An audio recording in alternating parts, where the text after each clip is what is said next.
बिस्मिल्लाहिर्रहमानिर्रहीम, अस्सलामुअलैकुम, good morning and a very warm welcome to all of you. आप देख रहे हैं सिटी एट 10 और मैं हूं आपकी होस्ट ज़हरा रज़ा। उम्मीद है आप सब लोग खैरियत से हैं, ठीक ठाक हैं और अपने दिन का एक अच्छा सा आगाज़ भी कर चुके हैं, एक अच्छी उम्मीद के साथ, एक अच्छी सोच के साथ, क्योंकि पॉजिटिव और अच्छी सोच का होना बहुत ज़रूरी है जिस तरह के आजकल के हालात हैं। वैसे भी आप चलेंगे अपनी ख़बरों की तरफ, आपको अपडेट करते हैं हम। आप जैसा कि आप जानते हैं कि कराची शहर के जितने भी मसाइल हैं उसके हवाले से हम बात करते हैं।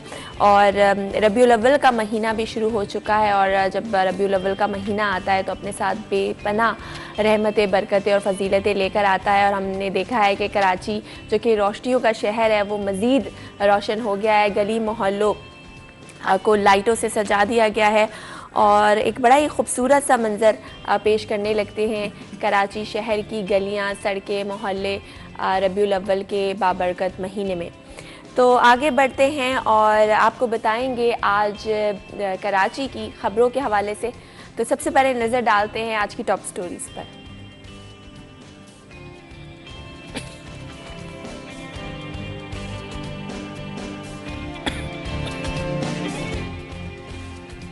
कराची के शहरियों की सफरी मुश्किलात ख़त्म होने की उम्मीद लग गई। टर्की से 250 डीजल हाइब्रिड बसेस खरीदारी के लिए तमाम मराहिल मुकम्मल कर लिए गए।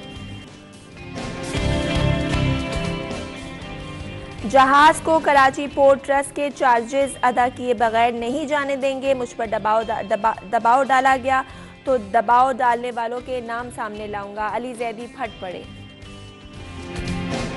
MNA डॉक्टर आमिर लियाकत ने थप्पड़ मारने वाले मशहूर फवाद चौधरी को भी थप्पड़ की धमकी दे दी। जी चलेंगे अपनी पहली स्टोरी की जानिब। एक खुशखबरी है कराची वालों के लिए। ट्रांसपोर्ट का मसला, सफरी परेशानियों की अगर बात की जाए तो बहुत मुश्किलात का सामना है कराची शहर वालों को। कई मंसूबे ऐसे हैं जिनके ऐलान होते हैं। अभी हमने देखा ग्रीन लाइन बसेज आई कराची, उसके बाद KCR के हवाले से भी कुछ नई इलेक्ट्रिक ट्रेन्स की बात की गई है। और अब कहा जा रहा है कि टर्की से 250 डीजल हाइब्रिड बसेज है वो कराची आएंगी, जिसकी ख़रीदारी के तमाम मराहिल जो हैं वो मुकम्मल कर लिए गए हैं।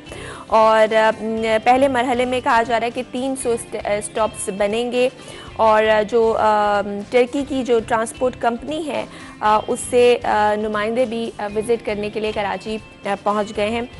तो बात करेंगे कि मंसूबे तो बहुत सारे बनते हैं और हम देखते हैं अप्रूवल्स आ जाती हैं, इनाग्रेशन सेरेमनीज़ हो जाती हैं, फिर उसके बाद वही मंसूबे जो हैं वो डिले हो जाते हैं। तो ये मंसूबा कितना जल्दी अपनी तकमील तक पहुँचेगा जानेंगे। हमारे साथ स्टूडियो में मौजूद हैं महमूद रियाज साहब जो कि सीनियर रिपोर्टर हैं, उनको वेलकम करते हैं। अस्सलाम वालेकुम महमूद साहब, कैसे हैं आप? अल्लाह का शुक्र है। तो कराची वालों के मसाइल में एक बड़ा मसला जो है वो ट्रांसपोर्ट का है। हम देखते हैं कि सड़कें टूटी फूटी तो हैं लेकिन गाड़ियाँ और बसेस जो हैं वो बहुत कदीमी और पुरानी हैं, जिसमें से बहुत अजीब धुआं वो निकालती हैं ऑब्वियसली। तो पोल्यूशन का जो फैक्टर है वो भी बहुत ज़्यादा है कराची शहर में। तो अब कहा जा रहा है कि 250 डीजल हाइब्रिड बसेस की ख़रीदारी के मराहिल मुकम्मल कर लिए गए हैं। तो क्या कहेंगे कब तक है एक्सपेक्टेड है कि ये मंसूबा जो है जिसकी बात की जा रही है मुकम्मल कर लिया जाएगा और कराची में ये 250 हाइब्रिड बसेस आ जाएंगी? अब ऐसा लगता है कि कराची वालों को ना हर वक्त एक को लॉलीपॉप दिया जाता है। ग्रीन बसेस कराची आएंगी, उसके बाद इलेक्ट्रिक ट्रेन, उसके बाद अब ये टर्की से जो है 250 डीजल हाइब्रिड बसेस आ रही हैं। लेकिन कराची वालों को यकीन उस वक्त आएगा जब वो इन बसों को शहर की सड़कों पर चलता हुआ देखेंगे या वो इनमें खुद सफ़र कर रहे होंगे। ये पिछले 20 साल से तमाम मंसूबे जो हैं वो कराची की आवाम को जो है लॉलीपॉप दिया जा रहा है कभी। लेकिन कराची वालों का मुकद्दर वही है कि अभी आप भी घर से निकल के स्टूडियो आई, मैं भी यहाँ पर आया, हमने देखा कि पब्लिक ट्रांसपोर्ट के सुबह के औकात में लोग छतों पे बैठे हुए।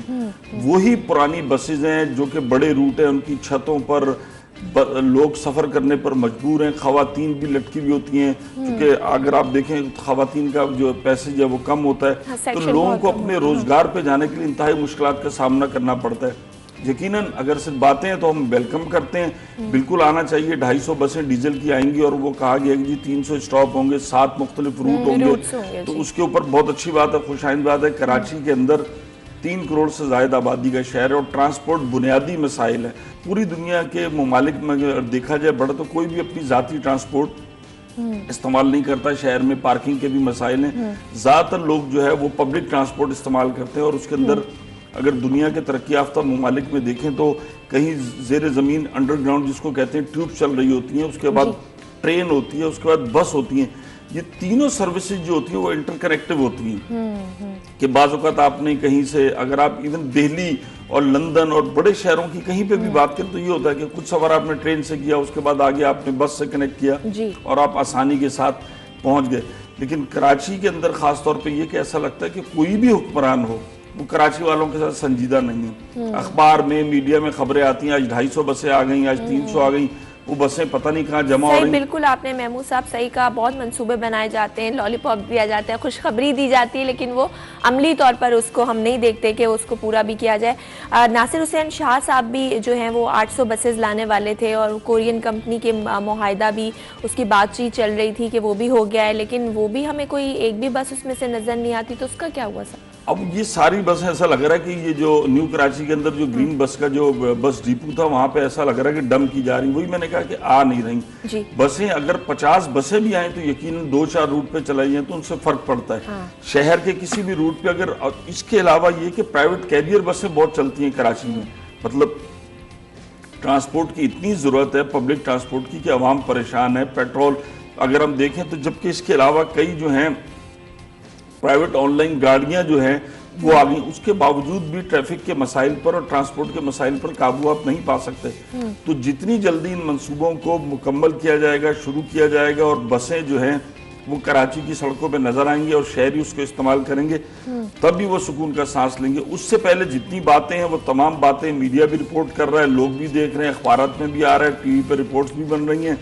लेकिन ये कि बहुत अच्छी बात है कि अगर तुर्की की हुकूमत, जैसा कि हमारा ब्रादर मुल्क है और उन्होंने हमें बड़ा सपोर्ट भी करते हैं हमारे मामलात के अंदर और हम उनको देखते हैं एक दूसरे की तरक्की से फ़ायदा भी उठाते हैं, तो अगर उन्होंने ये बसें कहा है तो जल्द से जल्द, अब मसला ये कि इनको जल्द से जल्द मुकम्मल किया जाए इस पूरे प्लान को। जो उनकी जिस भी सूरत हाल में बसें आनी है, बसें आए, पोर्ट से क्लियर हो। यहाँ तो आने के बाद बसें पोर्ट पे खड़ी रहती हैं, वो क्लियर नहीं हो रही होती। मतलब वही पाकिस्तान कस्टम्स है, वही पाकिस्तान के लोग हैं, पाकिस्तान की ब्यूरोक्रेसी है, लेकिन इतनी चीजें सुर्ख फीते का शिकार होती हैं कि वो सड़कों पर नहीं आ पाती बसें। अपनी ही बसें जो आवाम के लिए आई हुई हैं वो भी रुकी हुई होती हैं। तो यकीनन बहुत अच्छी बात है अगर ये 250 बसें आती हैं और मुख्तलिफ रूट्स पे चलती हैं। जैसा लेकिन सर ये ज़रूरी होना चाहिए, जैसे हमने देखा कि ग्रीन लाइन बसेज आई लेकिन उसके ट्रैक अभी तक पूरी तरह से बहाल नहीं हुए। इस तरह KCR की बात की जाए तो उसके भी ट्रैक जो है वो अभी तक कम्प्लीटली बहाल नहीं हो सके हैं। तो पहले बसेस को लाने से पहले कहा जा रहा है 7 रूट्स पे चलेंगी, तो जिन रूट्स पे चलेंगी वो सारी रोड्स ठीक किए जाएँ, उसके बाद मेरे ख्याल है बसेस को लाया जाए तो वो ज़्यादा अच्छा हो, क्योंकि ग्रीन लाइन बसेस भी तो आ चुकी हैं लेकिन अभी तक वो चलना तो नहीं शुरू हुई हैं। देखो ग्रीन लाइन बसेस भी आ चुकी हैं, जैसा कि उनके भी रूट्स थे। हमने इसी प्रोग्राम के अंदर रिपोर्ट किया कि वो टूट फूट का शिकार हो गई चीज़ें, लोग नशे हजरात ले गए और सिक्योरिटी के वहाँ पर लैब्स नजर आए। तो यकीनन आपने कोई भी प्रोजेक्ट शुरू किया है जो आवाम की बेहतरी के लिए, तो आप उसको जल्द से जल्द करें। और कोई इतनी बड़ी बात नहीं है कि अगर आपने 300 जो है उसके स्टॉप्स करने और 7 मुख्तलिफ रूट पर बनाना है तो शहर में जगह तो है ट्रांसपोर्ट की। तो पहले उनके ट्रैक और जो रोड है उनको बहाल किया जाए। काम होना चाहिए वो जो इंजीनियरिंग ब्यूरो, जो ट्रैफिक है, जो ये दीगर इदारे हैं, उसकी डिमार्केशन करें कि कहाँ कहाँ बसेस चलेंगी, किन रूट पे चलेंगी, कहाँ कहाँ रुकेंगी। कुछ रूट ऐसे भी हैं कि वो वाइबल भी हैं। अगर पता चला कोई रूट, देखना ये होता है कि ट्रैफिक का बहाव जो है सुबह के वक्त जो है वो शहर के चाहे मुजाफाती इलाके हों या दूर दराज के इलाके हों, उनका शहर की बस की तरफ होता है। हर आदमी की कोशिश होती है कि उसने सदर, IH चुंडीगढ़ रोड, जोड़िया बाजार, डेंसो हॉल, जूना मार्केट, ये तमाम जो है कराची का माशी हब है, ज़्यादातर ऑफिसेज वहाँ हैं। फिर आपके जितने साइट एरियाज हैं, इंडस्ट्रियल एरियाज हैं, जहाँ पर अगर आप जाते हैं तो कुछ लोग न्यू कराची जा रहे होते हैं, कुछ पोर्ट कासिम भी जा रहे होते हैं, कुछ कुरंगी जा रहे होते हैं, कुछ साइड जा रहे होते हैं, कुछ साइड 2 जा रहे होते हैं। तो और इन तमाम चीज़ों को मद्देनजर रख करके कहाँ कहाँ ट्रैफिक का सुबह बहाव होता है, रश होता है, स्कूल कॉलेजेस जाने वाले होते हैं, नौकरी पेशा लोग होते हैं, तो ट्रांसपोर्ट तो हर आदमी को चाहिए। एक आपकी बुनियादी जरूरत है। महमूद साहब, एक और मसला कराची का जो हम देख रहे हैं, ट्रैफिक जैम इतना ज़्यादा होता है। एक तो हमारे रोड ज़ाहिर है एक आबादी के लिहाज से ही बनाए गए, तो अब हम देखते हैं कराची की आबादी 3 करोड़ के करीब पहुंच चुकी है और उस हिसाब से हमारी रोड्स तो कब के बने हुए। तो ये भी एक वजह है कि लोग बढ़ते जा रहे हैं, कराची जो है वो एक्सपेंड होता जा रहा है हॉरिजॉन्टली भी वर्टिकली भी, लेकिन हमारे इतनी जगह गुंजाइश नहीं है। तो इस मसाइल को हल करने के लिए क्या करना चाहिए? क्या अंडर पासेस या ओवर ब्रिजेस बनाने चाहिए? क्या समझते हैं आप? सड़कों की जो चौड़ाई है वो तो पूरी दुनिया में इतनी होती है। कराची की सड़कें अगर बात करें तो कुछ सड़कें जो रूट हैं वो बड़े पुराने और बड़ी खुली सड़कें। असल मसला ये है कि वहाँ पर जो नाजायज़ पार्किंग होती है, जो 3-3 लेन बना देते हैं। स्कूल जो कराची के बड़े स्कूल है, जब उनमें छुट्टी के औकात होते हैं तो एक रॉ सिर्फ चल रही होती है और लोग गाड़ियां खड़ी करके, ट्रैफिक का अमला भी उसमें परेशान नजर आता है।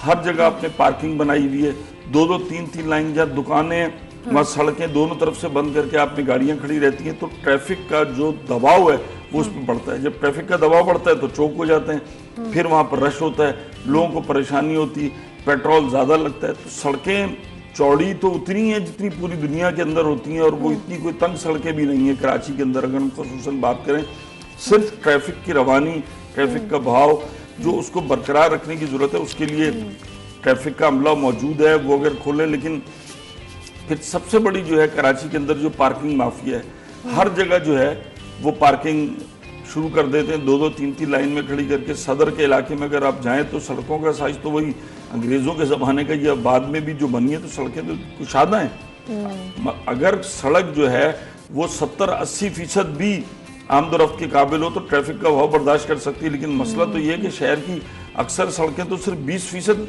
जगह बची भी होती है कि जहाँ से ट्रैफिक जा सके। 70-80% तो ठेले, पथारे, ट्रैफिक, पार्किंग, इन सब ने घेरी भी होती, तो ट्रैफिक चलेगा कहाँ पर? तो जो आपके कवानीन मौजूद हैं, जो इदारे मौजूद हैं, उनको मजबूत करें, उनसे काम लें, उनको चेक एंड बैलेंस होगा, यकीनन कराची वालों के लिए आसानी और बेहतरी होगी। बिल्कुल आपने सही कहा, बहुत सारे मसाइल हैं, चेक एंड बैलेंस का होना ज़रूरी है। लॉ इम्प्लीमेंटेशन को यकीनी अगर बनाया जाए तो मेरे ख्याल है बहुत सारे कराची के मसाइल जो हैं वो दूर हो जाएंगे। चलते हैं अपनी अगली स्टोरी की जानिब और आपको बताएंगे महंगाई जो इस वक्त बहुत बड़ा मसला आवाम का बन चुकी है। हुकूमत की अगर कारकर्दगी देखी जाए 3 सालों में, तो हुकूमत ने दावे तो बहुत सारे किए और नोटिस भी कई बार लिए गए, लेकिन हुकूमत मुकम्मल तौर पर फेल होती दिखाई देती है। महंगाई को कंट्रोल करने के हवाले से हर चीज़ की कीमत आसमान से बातें कर रही है। जिस चीज़ पर नज़र डालो, चाहे वो बिजली की कीमतें हों, चाहे वो पेट्रोल हो, चाहे वो ऑयल हो, आटा, चीनी, दाल, चावल, अंडे, मुर्गी की अगर मैं आपको बताऊं कीमत, तो शहर कायद में एक हफ्ते में 40 रुपये का इजाफा हुआ है मुर्गी की कीमत में फ़ी किलो। महंगाई की बात की जाए तो वाकई हुकूमत पूरी तौर पर नाकाम नज़र आती है महंगाई को कंट्रोल करने में। जो हुकूमती रहनुमा है, जब उनसे पूछा जाता है वो तो कुछ अजीब सी लॉजिक पेश करते हैं। अली अमीन गंडापुर ने जो बयान दिया कि अगर आप 100 चीनी के दाने डालते हैं चाय में तो 9 दाने कम कर लें, या अगर आप 100 निवाले खाते हैं तो 9 निवाले खाने में से कम खाएं। लेकिन सवाल ये होता है कि 9 निवाले भी हमें नसीब हो रहे हैं खाना सुकून से ये किस तरह का स्टेटमेंट है? क्या इसको जस्टिफाई कोई कर सकता है? नहीं, ये जो हुक्मरानों का तर्ज अमल और तर्ज फिक्र है अवाम के बारे में, जैसे वो इनकलाब फ्रांस आया था तो मलका से कहा कि रोटी महंगी हो गई, तो उसने कहा कि केक क्यों नहीं खाते ये लोग। तो ये ऐवानों में बैठे हुए लोग हैं कि जिनको अवाम के सही दर्द का, मसाइल का अंदाजा ही नहीं है। एक मिडिल क्लास आदमी के लिए और सफ़ेद पोश आदमी के लिए ज़िंदगी गुजारना कितना मुश्किल हो गया। जैसा कि हमारे रिपोर्टर बसीम ने अभी तमाम रेट बताया कि आदमी पहले कहता था चलो गोश्त नहीं खाएगा, सब्जी खा लेगा, लेकिन सब्जी भी चेक एंड बैलेंस नहीं है। अच्छा, अभी भी सब्जी की कीमतों में बहुत फर्क होगा। अगर आप शहर की सब्जी मंडी में चले जाएं, जो कि शहर से अब दूर है, वहाँ और रिटेल के प्राइस में जो है वो बहुत ज़्यादा फर्क होगी। हुकूमत 3 साल हो गए हैं, या शहरी इंतजामिया भी है, उनको देखना ये है कि सब्जी कहाँ पर पैदा हो रही है और वो कंज्यूमर के हाथों आते आते कितनी जगह से गुजरती है। हम पहले भी बारहा ये रिपोर्ट्स भी बना चुके हैं, रिपोर्टर भी, कि आप एक जो सब्जी पैदा करता है उसको तो कुछ भी नहीं मिलता, उससे वहां ठेकेदार ले लेते हैं, फिर माशाखोर 3 जगह सब्जी मंडी में बिकती है, वो नई गाड़ियों में, अपनी चमचमाती गाड़ियों में घूम रहे हैं, आगे जो लोग हैं वो परेशान हैं और कोई चेक एंड बैलेंस नहीं है। अच्छा, जो कमिश्नर साहब की तरफ से प्राइस लिस्ट दी जाती है वो पता नहीं कहाँ से लाई जाती है कि वो रेट पॉसिबल ही नहीं है। अब जो है वो फ्री इकोनॉमी का दौर है, फ्री मार्केट का दौर है, डिमांड एंड सप्लाई है। यही चिकन हम देख रहे थे कि 170 रुपए, 162, 150 क्या 130 से ही चलना शुरू हुई है, 120 रुपए से। हाँ। और आज ये 400 रुपए से ऊपर पहुंच गई है। और सर एक हफ्ते की बात की जाए तो 40 रुपए किलो बढ़ जाना बहुत ज्यादा है। ये जो पोल्ट्री माफिया है, हमने देखा कि रमजान में भी कि जो चिकन की कीमतें थी आसमान से बातें कर रही थी। तो ये माफिया हमेशा कुछ दिन बाद अपनी मर्जी से अपनी मनमानी रेट्स पे जो चिकन है वो फरोख्त होने लगती है। सबसे बड़ी बात यह कि अब जो प्राइस नीचे नहीं आती, जैसे गर्मी आती थी तो अंडों की कीमत और सर्दियों में कीमत में कम से कम 30-40 रुपए का फर्क होता था। हाँ। कि गर्मी के अंदर अगर अंडा जो है वो 70-80-90 रुपए दर्जन मिल रहा है तो चलो सर्दियों में जाकर वो 120 रुपए हो जाता था, क्योंकि उसकी कंजम्पशन ज्यादा हो जाती थी, सर्दियों में समझ आता था। लेकिन अब तो पूरे साल जो है, जबकि आपके देखें कि बर्ड्स भी बढ़े, अंडे भी, जाहिर बात मुर्गियों की तादाद में भी इजाफा हुआ है, पोल्ट्री फार्म भी इजाफा हुए, हेचरीज भी बढ़ी हैं। तो वही ना सर, जो पोल्ट्री माफिया वो अपनी मर्जी से कीमतें इस कार्टेल को रोकने के लिए खिलाफ कोई एक्शन क्यों नहीं लिया जाता? फिर वही सवाल कि हुकूमत क्या बेबस है इन माफिया? एक्शन तो हुकूमत लेगी। अगर हम देखें कि छापे मारे गए हैं और कुछ को सील किया गया है, कुछ को जुर्माने हुए, कुछ को सजा हुई, तो यकीनन नाजायज जो मुनाफाखोरी है उसके ऊपर कुछ चेक एंड बैलेंस होगा। लेकिन जब एक ताजिर को पता है कि मुझे रोकना ही किसी ने नहीं है और आवाम भी खरीदने पे मजबूर है, अच्छा फिर आवाम ऐसे हैं कि आवाम भी उस चीज का बाइकाट नहीं करते। कि जो चीज महंगी होती है उसकी खरीदारी में अमूमन देखा गया कि ज्यादा तेजी आ जाती है। जैसे टमाटर अगर 100 रुपए किलो होंगे तो लोग जो पहले 1 पाव खरीदता था वो 1 किलो खरीदने पहुंच जाता कि कल ये ज्यादा और महंगे ना हो। तो अवाम भी अगर कुछ ये करे कि उस चीज को, चूंकि ये पेरिशेबल आइटम है, अगर आप इसका बाइकाट करते हैं कि हम महंगी चीज नहीं खरीदेंगे तो यकीनन वो टमाटर कितने दिन रख लेगा, टमाटर नीचे आएगा। फिर ये है कि सब्जी, अब तो हमने बिल्कुल नहीं देखा कि कमिश्नर, एसडीएम्स और अब तो दूध की अगर प्राइस की बात की जाए तो दूध इतना महंगा हो गया और दूध का कहा जा रहा है कि शहर कराची में ये 25 रुपए फी लीटर महंगा करने का इंदिया दे दिया है। इस हवाले से बात करेंगे। हमारे साथ मौजूद हैं शाकिर उमर गुज्जर साहब जो कि सदर हैं डेयरी फार्म एसोसिएशन के। अस्सलाम वालेकुम। वालेकुम सलाम। जी सर, कैसे हैं आप? सर ये बताइए कि दूध की कीमतें एक बार फिर बढ़ाने का इंदिया दे दिया गया है। 25 रुपए फी किलो कहा जा रहा है कि इसको बढ़ाया जाएगा। आखिर इसकी वजह क्या है ये बताइए। और पहले ही आवाम इतनी परेशान है, जिस हिसाब से महंगाई है, 2 वक्त की रोटी खाना मुश्किल है और दूध तो एक बच्चे की ग़िज़ा होती है, छोटे बच्चों की अगर बात की जाए तो अगर दूध पे भी आप कीमतें बढ़ा देंगे तो कैसे गरीब इंसान अपने घर चलाएगा, अपने बच्चों को पालेगा? सलमा जी, एक तो बहुत शुक्रिया सिटी 21 का जी। मैं आपको बता दूं कि दूध की कीमतों का ताल्लुक आपकी ख्वाहिशात से नहीं है, ना मेरी ख्वाहिशात से है। इसका ताल्लुक बराह रास्त इनपुट की कीमतों से है। और यकीनन हम दूध की कीमतें बढ़ाने वाले कौन होते हैं जी? ये है हुकूमत वक्त। हुकूमत वक्त अपनी पॉलिसीज को बेहतर करें, सब चीजों की कीमतें कम हो जाएंगी। ये अजनास की एक्सपोर्ट को बंद कर दें, दूध की कीमतें रुक जाएंगी, मुर्गी की, अंडे की, गोश्त की कीमतें नहीं बढ़ेंगी, रुक जाएंगी। पर बात यह है, देखिए जो आप अभी थोड़ी देर पहले आपने कहा जो अजनास है उसकी एक्सपोर्ट्स बंद कर दें, तो मुझे ये बताइए कि क्या। जी जी आप बोलिए। खातून, आपने मेरा मौकफ लेने के लिए फोन किया, मेरी सुने आप। हाँ, और मुनासिब समझे तो सुने, वरना मैं बंद कर दूंगा फोन। जी सर, हम आप ही को सुन रहे, बोलिए आप।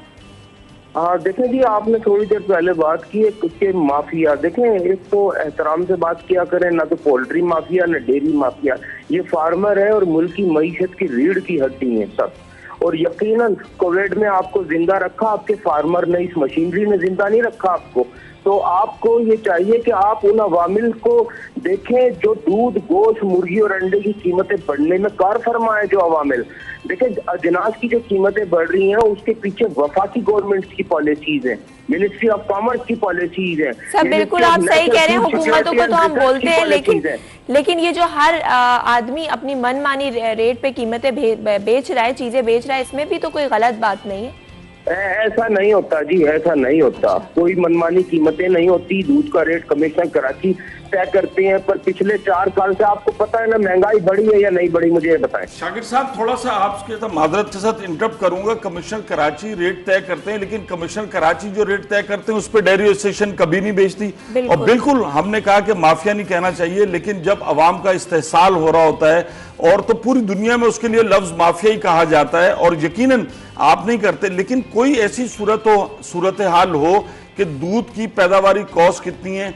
कई दफा कमिश्नर कराची के इजलास हुए हैं, वहां पर जो है दूध की फी लीटर पैदावारी कॉस्ट की गई है, तो उसमें काफी फर्क नजर आता है। तो यकीनन आवाम मैं इस बात से एग्री करता हूं कि जो कमिश्नर कराची रेट तय करते हैं हम उस पर फरोख्त नहीं करते, वो यकीनन कास्ट ऑफ प्रोडक्शन से नीचे रखा जाता है। और इस बात से भी आपको भी एग्री करना चाहिए कि पिछले 4 साल से महंगाई की सतह तक बढ़ी है और कमिश्नर कराची हमें कहते हैं हम 86 रुपए लीटर दें।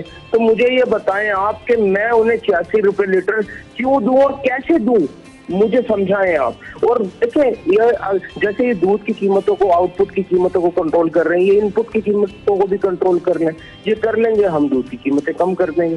देखिए इनपुट की कीमतें शुतर बेमुहार की तरफ बढ़ रही हैं, आउटपुट की कीमतें आप कंट्रोल करके बैठे हैं, तो यकीनन इससे फार्मर दिवालिया हो रहा है, फार्मर हिजरत करके जा रहा है शहरों की जानिब से देहात की जानिब, गाँव की जानिब, और आपको ताज़ा दूध मैसर नहीं होगा। मैं समझता हूँ फ्यूचर में अगर आप लोगों ने कोई पॉलिसीज को बेहतर ना किया, कमर्शियल फार्मर को बचाने की कोशिश ना की, तो आप डब्बाबंद दूध ही पियेंगे। अच्छा शाकिर साहब, मुझे ये बताइए कि बिल्कुल आप जो है आपने कहा कि दूध, लेकिन अगर हम दूसरी तरफ देखते हैं तो पाकिस्तान मिल्क प्रोडक्शन के अंदर तकरीबन चौथे या 5वें नंबर पर आता है, और दुनिया में बहुत सारे ममालिक ऐसे हैं कि जिनकी इकोनॉमी ही जो है वो दूध के ऊपर या दूध से बनने वाली अशिया या वैल्यू एडिशन हम करें। हम देखते हैं कि न्यूजीलैंड के अंदर, ऑस्ट्रेलिया के अंदर, डेनमार्क के अंदर कुछ ममालिक ऐसे हैं कि सिर्फ वो डेयरी प्रोडक्ट से ही इतना फॉरेन एक्सचेंज जो कमा रहे हैं। आपने कभी बैठकर ये कहा कि बीच का कोई रास्ता निकाले? मेरा आप इससे मौकफ ले लेना जी। बात यह है कि पाकिस्तान दुनिया का चौथा बड़ा दूध का पैदावारी नहीं है, ये सरासर झूठ है। आज तक आपने अपने जानवरों का अपने सेंसिस तो कराया नहीं है आज तक। आप कैसे कह सकते हैं? इस्लामिक सर्वे ऑफ पाकिस्तान हर साल बढ़ा के फिगर्स पेश कर देता है, ये सरासर झूठ है जी। और national food security and research के लिए अलार्मिंग सिचुएशन है कि आपका आप लाइव स्टॉक की दौलत से माला माल है ना, गोश्त की कीमतें कहाँ जा रही हैं? आप दूध की पैदावार से माला माल है, जब तलब बढ़ेगी, रसद कम होगी तो कीमतें ऊपर जाएंगी ना जी। अब तलब बढ़ चुकी है, रसद कम है, पैदावार नहीं है, आपके पास पैदावार नहीं है तो कीमतें ऊपर जा रही है। तो ये चीज समझने की है, और हमारे प्राइम मिनिस्टर, मोहतरम प्राइम मिनिस्टर के लिए सोचने का मकाम है कि जी दूध की, देखिए ऑडल्ट्रेशन हो रही है, ये कोई ढकी छुपी बात नहीं है, यकीनन पैदावार नहीं है तो ऑडल्ट्रेशन हो रही है, और तमाम फूड अथॉरिटीज को उनके खिलाफ कार्रवाई करनी चाहिए जो ऑडल्ट्रेशन कर रहे हैं इसमें, और फार्मर्स को जिंदा रखने के लिए इकदाम करने चाहिए, उन्हें फैसिलिटेट करना चाहिए, जानवरों की नस्ल कशी को रोकना चाहिए, अजनास की कीमतों को कम करने के लिए इनकी एक्सपोर्ट को बंद कर देना चाहिए। चोकर, भूसा, अल्फाल्फा, हेज, साइलेट, ये तमाम चीजें एक्सपोर्ट हो रहे हैं, वो मेरे बच्चों की जरूरत है, मेरे जानवरों की, मेरे बच्चों से ज्यादा कीमती है मेरे जानवर, मैं उन्हें कहां से खिलाऊं? तो आपका ये कहना है कि मिल्क की प्रोडक्शन ज्यादा नहीं है, डिमांड ज्यादा है लेकिन सप्लाई कम है, इस वजह से कीमतें बढ़ रही हैं? बिल्कुल ऐसे ही है जी, अजनास की कीमतें बढ़ रही हैं, फार्मर दिवालिया और आपकी पैदावार मुतासिर हो रही कमर्शियल शहरों में। यकीनन गांव देहात उधर ज्यादा है पैदावार, यहाँ कमर्शियल जो शहर है वहाँ फार्मर सर्वाइवल करेगा तो जानवर रखेगा। शाकिर साहब, आपका कहना है कि हुकूमत मुकम्मल तौर पर नाकाम है पाकिस्तान के अंदर लाइफ स्टॉक को प्रमोट करने के लिए, डेयरी स्टॉक को प्रमोट करने के लिए, और आपके पास इतने जानवर नहीं है दूध देने वाले जितने के दुनिया में होना चाहिए। मतलब ये तमाम तर दावे जो है वो झूठ पर मबनी है कि पाकिस्तान जो है चौथा बड़ा मुल्क है। इकोनॉमिक सर्वे का जो दावा है जी वो सरासर झूठ है। अगर झूठा है तो हम कैसे फिर कोई बात कर सकते हैं, क्योंकि हम तो जाहिर है जो हुकूमती सर्वे आते हैं उसकी बेसिस पर ये बातें करते हैं। खैर, बहुत शुक्रिया, आपने हमें वक्त दिया। शाकिर उमर गुजर साहब हमारे साथ मौजूद थे। जी महमूद साहब, क्या कहेंगे इस हवाले से कि हुकूमती सर्वेज जो हैं वो देखिए, ये जो इन्होंने बात की ये सिर्फ आदाद और शुमार का घुमा फिराव है। आप इन्वेस्ट करें, आपको किससे मना किया है? दुनिया के अंदर ब्रीड, आप तो उसको हार्मोनल इंजेक्शन लगाते थे। जैसे अभी 40 रुपए कम बढ़ गई है, अचानक से बढ़ा देते हैं, अचानक से कम भी हो जाती है। जब चीजें सस्ती होती है तो आप सस्ती भी तो करें, आप सस्ती करते नहीं है। आप अपने बिजनेस में वही रवायती तरीके, आपने इंजेक्शन लगा लगा के जानवरों को दूध की प्रोडक्शन आपने बढ़ाई, आप अगर उससे पैसे कमा रहे हैं, आपने कितने, आपके बराबर जो हमसाया ममालिक है उसके अंदर जो है वो दूध नहीं खरीदते जब तक वो टेस्ट नहीं करते। मिल्क सेंटर वहां बने हुए कि इसके अंदर फैट कंटेंट कितना है। आप तो जो जहरीला दूध है लोगों को पिलाए जा रहे हैं, तंग आके लोग जो है वो डब्बे के दूध की तरफ जाते हैं, उसमें भी आ जाती है रिपोर्ट के जी इसमें भी जहर है, इसमें भी मेलामाइन है, इसमें भी पता नहीं क्या किया। तो अवाम कहाँ जाए? ये कभी भी कमिश्नर हजरात की जब मीटिंग्स होती हैं कि ये 5 करोड़ लीटर कितनी कंजम्पशन है शहर कायद के अंदर, हर जगह दूध इस्तेमाल होता है। इन्वेस्टमेंट तो आपने करनी है। अगर एक टेक्सटाइल पाकिस्तान का शोबा है तो जदीद तरीन मशीनें तो टेक्सटाइल वाला लाता है। आप क्यों नहीं अच्छे जानवर लेकर आते? आप क्यों नहीं ऑस्ट्रेलिया से लाते? क्रॉस ब्रीड है, दुनिया भर में डेयरी एक साइंस है, कहां से कहां पहुंच गई। आप इन्वेस्ट नहीं करते, अपनी जेबें भरे जा रहे हैं आवाम से जो है वो 40 रुपए। और जब इनसे पूछेंगे ये कहेंगे कि 4 आठन 1 रुपए हम दूध पर कमाते हैं। लेकिन और जो दूध की दुकान खोल लेता है वो पता चलता है यही महमूद साहब, यही है ना, इस वक्त हुकूमती पॉलिसीज इतनी अच्छी नहीं, तो हर कोई अपना अपना फायदा बना रहा है। और नाम बस ये कि इन्होंने भी ये कहा हुकूमती पॉलिसियाँ ठीक नहीं है, और इन्होंने ये भी बात मानी कि हम जो कमिश्नर कराची जो रेट लिस्ट आती है हम उन रेट्स पे नहीं बेचते हैं। हुकूमती पॉलिसियाँ भी ठीक नहीं है। हाँ, ये नहीं कि वही कह रहे हैं हुकूमती पॉलिसियाँ ठीक नहीं है, लेकिन आपका भी तो कोई फर्ज है। इसका मतलब ये तो नहीं आप मजीद आवाम को लूटना शुरू कर दें। जैसा कि उन्होंने कहा कि ये चारा नहीं है, साइलेज नहीं है, वंडा जो होता है, जो दवाइयां हैं, जो एग्रीकल्चर की पेस्टिसाइड्स हैं जो इसके अंदर यूज होती हैं, उसके ऊपर ड्यूटी खत्म करें कि चीजें आसानी से हैं। एक साइंटिफिक तरीकेकार की तरफ ले जाना, कोई हुकूमत की तरफ से मिनिस्ट्री के अंदर लाइव स्टॉक और फिशरीज की जो मिनिस्ट्री है उसके अंदर को 1 विंडो ऑपरेशन हो, को पढ़े लिखे नौजवानों को बताएं कि आप ये काम करना चाहते हैं, इसकी ये फिजिबिलिटी है। कुछ भी तो नहीं है आपकी हुकूमत की तरफ से, क्या करें? और आजकल बड़े पढ़े लिखे लोग हैं और वो बड़ा ग्रो कर रहे हैं। मतलब एक कारोबार है, सब कुछ है। जब आप कुछ सहूलियत ही नहीं देंगे। सही कहा महमूद साहब, मेरे ख्याल से हम एक मुल्क है और अगर हमें अपने एग्रीकल्चर जो है शोबा उसी पर हम इन्वेस्ट नहीं करेंगे तो हमारी प्रोडक्शन फिर आगे जाके बहुत सारी चीज़ें जो हैं वो कम होंगी। आटे की हम बात करते हैं, चावल की, जो कि हम दूसरे ममालिक से जो है वो इम्पोर्ट कर रहे होते हैं। एक ज़रूरी मुल्क होने के बावजूद बड़ा एक सवालिया निशान है और अफसोस की भी बात है। मेरे ख्याल है हुकूमत को फौरी तौर पर कुछ ऐसे इकदाम करने चाहिए फार्मर्स के लिए, जो छोटे सनतकार हैं उनके लिए, ताकि हमारी जो प्रोडक्शन है, लोकल प्रोडक्शन, उसको पूरा कर सकें और महंगाई को काबू कर सकें। मज़ीद बात करेंगे, लेकिन फ़िलहाल वक्त हुआ एक ब्रेक का। कहीं मत जाइए, देखते रहिए सिटी एट 10।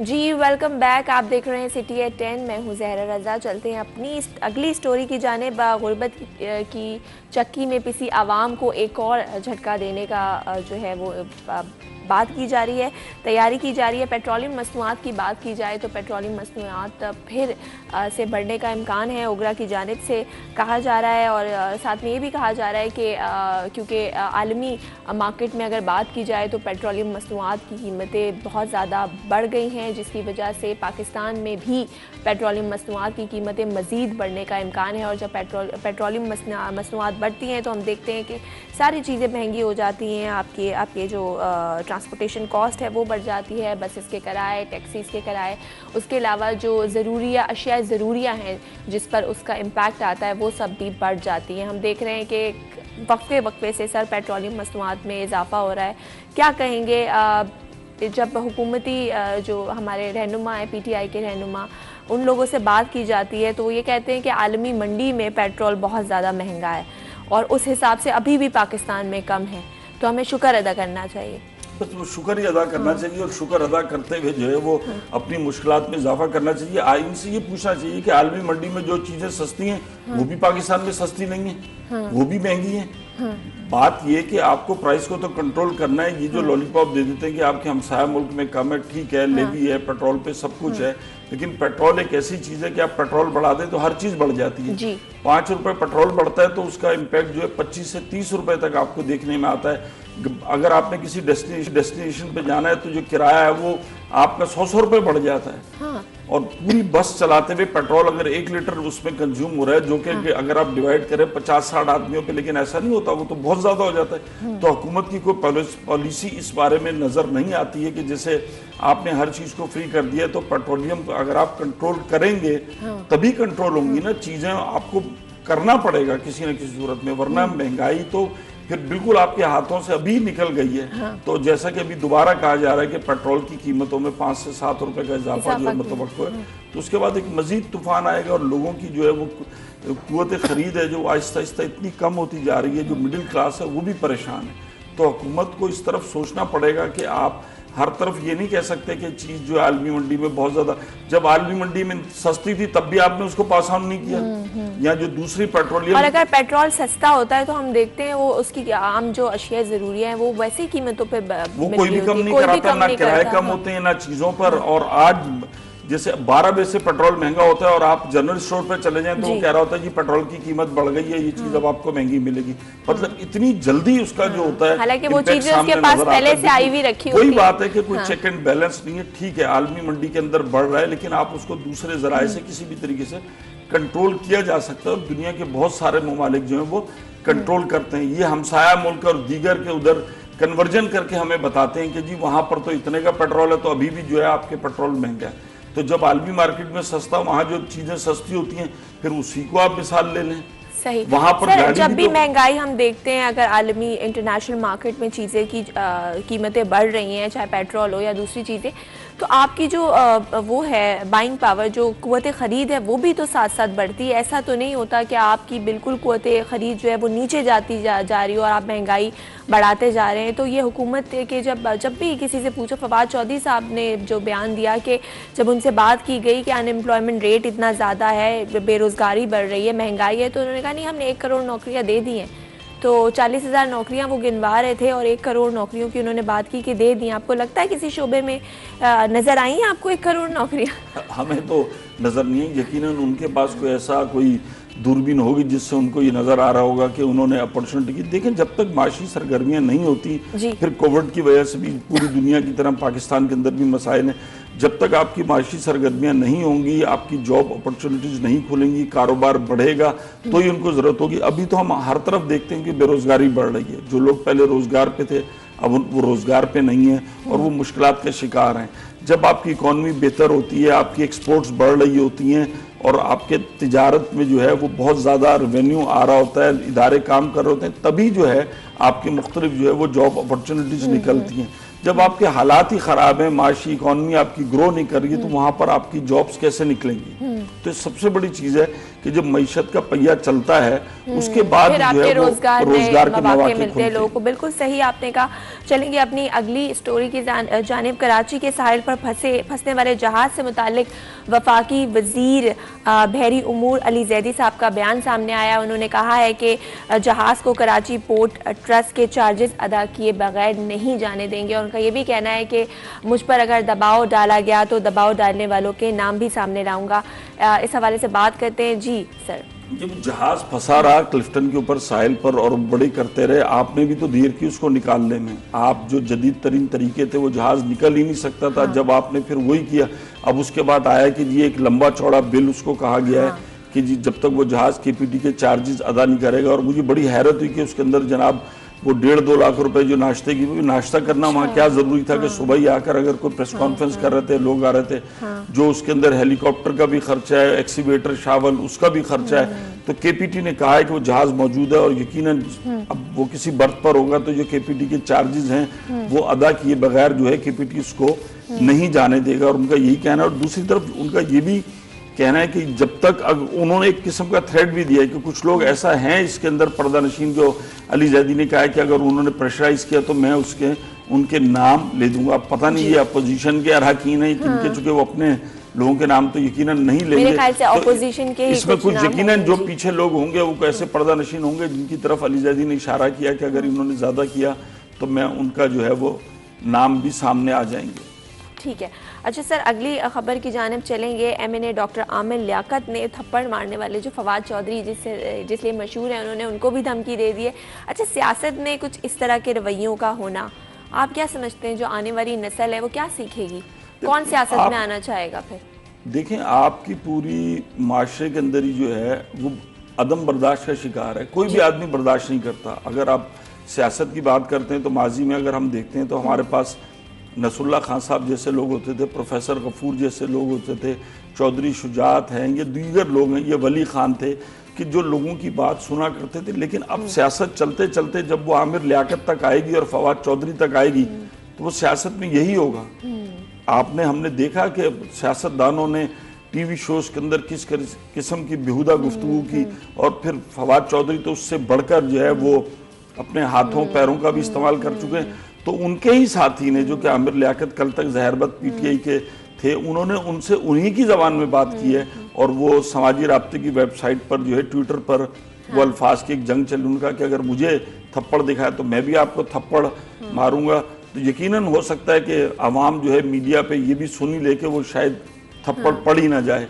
लेकिन मसला ये है कि आप सियासत करें आवाम के लिए, इस किस्म के आप अपनी अगली नौजवान नस्ल को या लोगों को आप क्या चीज़ डिलीवर कर रहे हैं। सियासतदान तो एक रोल मॉडल होते हैं सोसाइटी का, लोग उनको देखते हैं कि सियासी रवैये होते हैं, अगर उनके अंदर ये इस किस्म की अदम बर्दाश्त और इस किस्म की बातें को वो फरोग देंगे। पहले तो हम ये देखते थे कि एक दूसरे पार्टी के अरकान आपस में इस तरह के जो गैर मुहज़्ज़ब अल्फाज अगर आप कहें तो वो यूज़ कर रहे होते थे। अब अपनी पार्टी के लोग ही जैसे फवाद चौधरी और आमिर लियाकत। अच्छा, आमिर लियाकत की जो पीटीआई से दूरी है या खान साहब से दूरी है, उसकी वजह क्या फवाद चौधरी है? किस बेसिस पे उन्होंने? बहुत सारे हो सकता है। आमिर लियाकत इससे कबल भी जो है बहुत दफा इस्तीफा दे चुके हैं। असल में आमिर लियाकत जिस किस्म का चाहते हैं कि वो कहते हैं मैं सिर्फ इमरान खान को जवाब दूं, लेकिन हमने देखा कि इमरान खान ने भी कोई बहुत ज्यादा उनको कुर्बत उनके साथ नहीं हुई तो अपने तौर पे कहते रहते हैं। वो कई दफ़ा छोड़ कर गए, कई दफ़ा वापस गए। अब दोबारा हो सकता है कि वो इस्लामाबाद जाएं, बनीगाला जाएं और इमरान खान से कोई मुलाकात हो तो वो दोबारा वो पीटीआई के साथ वो मुंसलिक हो जाएं। लेकिन फिलहाल तो यही है कि हमें नज़र आ रहा है कि दूरियां, लेकिन ये दूरियां माजी में भी कई दफ़ा हो चुकी हैं और उसके बाद हमने देखा कि वो जो है फिर पीटीआई के अंदर ही वापस आए। तो इस दफ़ा देखते हैं कि नाराज़गी जो है वो कितनी देर तक रहती है। अच्छा, कराची की अगर एमएनएस की बात की जाए पीटीआई के, तो वो अक्सर उनको देखते हैं हम के नज़रअंदाज किया जाता है, इसकी क्या वजह आप समझते हैं? नहीं, पीटीआई के जो कराची के लोग हैं उनको नज़रअंदाज तो नहीं किया जाता। अगर वो काम करेंगे, खुद लाइमलाइट में आएंगे, आवाम की सहूलत के लिए काम करेंगे, कोई खुली कचहरियाँ लगाएंगे, लेकिन हमने ये देखा कि उन्होंने कोई भी काम नहीं किया। तो बहुत सारी जगहों पर जैसे कि बल्दिया में था, इधर उधर था, बहुत सारे नारे भी लगे इनके एमएनएस के लिए। तो जो भी कोई आदमी सियासी जो कारकुन होता है, जिसकी के ग्राउंड रूट्स होती हैं और वो काम करता है, वो आवाम में मकबूल होता है। ये जिस तरीके से आए और इनका आवाम के साथ राब्ता नहीं रहा, ये प्रेस कॉन्फ्रेंस तो करते हैं, सब कुछ करते हैं, जिस सियासी कारकुन का आवाम के साथ राब्ता होगा वो हल्के में जाएगा, इलाके में काम करेगा, लोगों के मसाइल सुनेगा, लोगों की बातें सुनेगा, लोगों से उसका एक ताल्लुक होगा, तो यकीनन उसकी इज्जत भी होती है। और फिर आवाम ने इनको वोट दिए, इनको मुंतखब किया है कि ये इनके काम करें। जब इनके काम नहीं करेंगे, कराची के जिस इलाके में चले जाएं वहाँ पर गंदा कचरा, पानी और ताफुन जो है, हर चीज़ बुरा हाल है, तो फिर आवाम ज़ाहिर बात है किसी की भी कोई इज्जत नहीं करेगा। क्योंकि आवाम को जो बुनियादी सहूलियात हैं, पानी उनको ख़रीद के मिलना पीना पड़ रहा है, गली मोहल्ले उनके ख़राब हैं, लाइटिंग का उनके इंतज़ाम नहीं है, पीने का साफ़ पानी घर पर नहीं आता, ख़रीद कर पानी पीना पड़ता है। तो हर आदमी को मसाइल हैं और वो मसाइल हैं कि जिनका ताल्लुक बराह रास्त उनके हल्के की शख्सियत के साथ होता है, एमपी के साथ होता है, एमएनए के साथ होता है। तो वो चाहते हैं कि ये मसाइल हल हों। जब वो मसाइल हल नहीं होते तो फिर उनके अंदर दूरियां आती हैं, फिर जो जिसके आता है उसी तरीके से उनको हुक्मरानों को वो ट्रीट भी किया जाता है। तो चूंकि ये तो एक हुक्मरान का तो जो इलाके जो अवाम ने मुंतखब किया, उसका तो काम ये है कि वो ग्राउंड पर मौजूद रहे, अपने हल्के के लोगों से उनके मसाइल को जाने, उनको हल करने की कोशिश करे, तरक्याती फंड्स ले, तरक्यात से वहाँ पर काम करवाए। लेकिन ऐसा शहर के अक्सर इलाकों में हम देखते हैं जितने भी मुताल्लिका इदारों के जो अपॉइंटेड लीडर्स हैं, जिनको मेंबर कह लें आप, वो ट्विटर पे हमें बहुत ज़्यादा एक्टिव नज़र आते हैं, प्रेस कॉन्फ्रेंस करते वक्त या फिर टॉक शोज़ में। लेकिन वाकई अगर वो आवाम के उस इलाके में जाकर उनके मसाइल हल करें तो वाकई फिर वो आवाम को भी उन पर एतमाद होता है। तो ये सारी चीज़ें हैं जो कि देखनी चाहिए। मज़ीद बात करेंगे, लेकिन फ़िलहाल वक्त हुआ एक ब्रेक का। अब्दुल रियाज साहब हमारे साथ मौजूद थे। बहुत शुक्रिया सर, आप तशरीफ़ लाए और बहुत ही अहम मौज़ूआत के हवाले से आज हमने बात की। एक और प्रोग्राम के दूसरे हिस्से में हम मज़ीद टॉपिक्स की डिस्कशन करेंगे, लेकिन फ़िलहाल वक्त हुआ है ब्रेक का। मिलते हैं एक छोटी सी ब्रेक के बाद।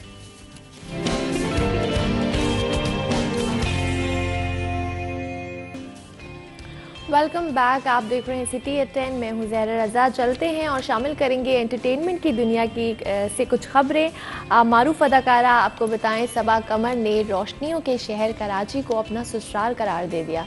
उन्होंने अपनी इंस्टाग्राम जो स्टोरी है उस पर एक मुख्तसर सी वीडियो शेयर करते हुए लिखा कि कराची किसी ससुराल से कम नहीं, क्योंकि बहुत ज़्यादा काम कराता है।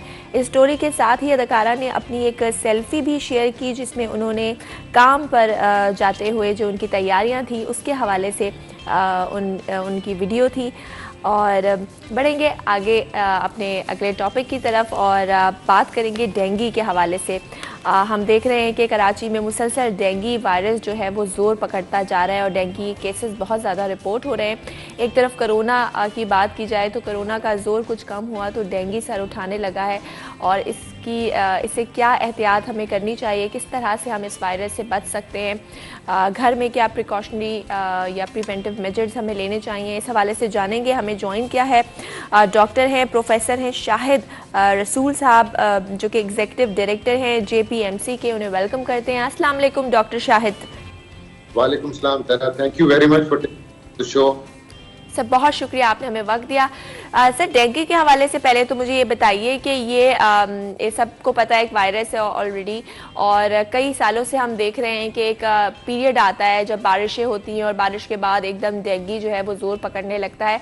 तो सबसे पहले मुझे बताइए कि ये बीमारी किस तरह से होती है और क्या एहतियाती तदाबीर हम इस्तेमाल कर सकते हैं इस बीमारी से बचने के लिए।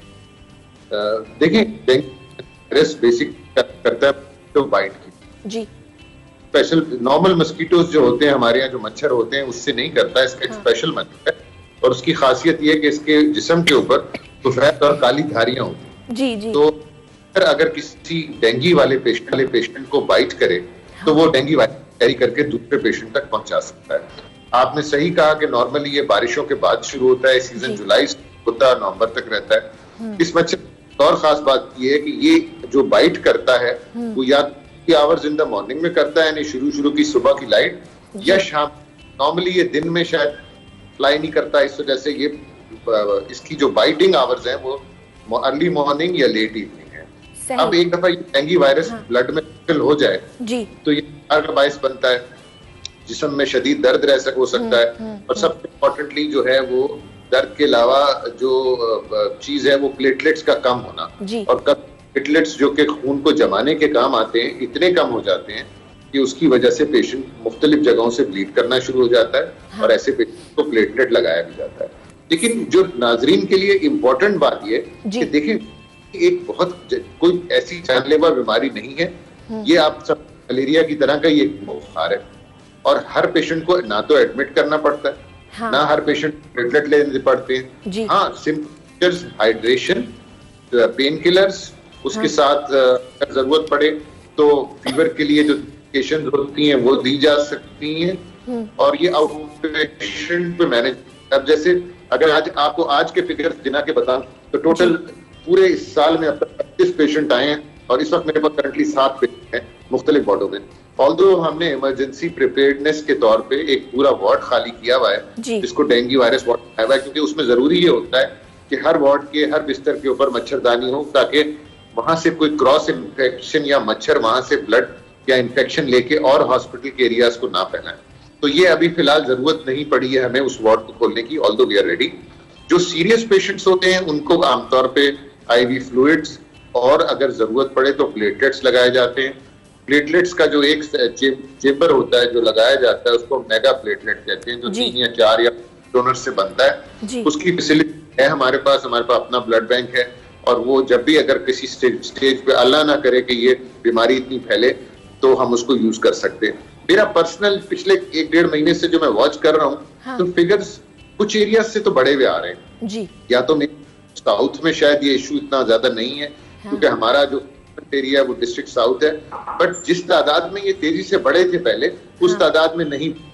तो अल्लाह का यही सिचुएशन रहा है। अक्टूबर तो ऑलरेडी आ गया, अब मजीद बारिशों में ही होंगी विंटर मानसून में, तो probably dengue at the moment is quite well controlled. सही।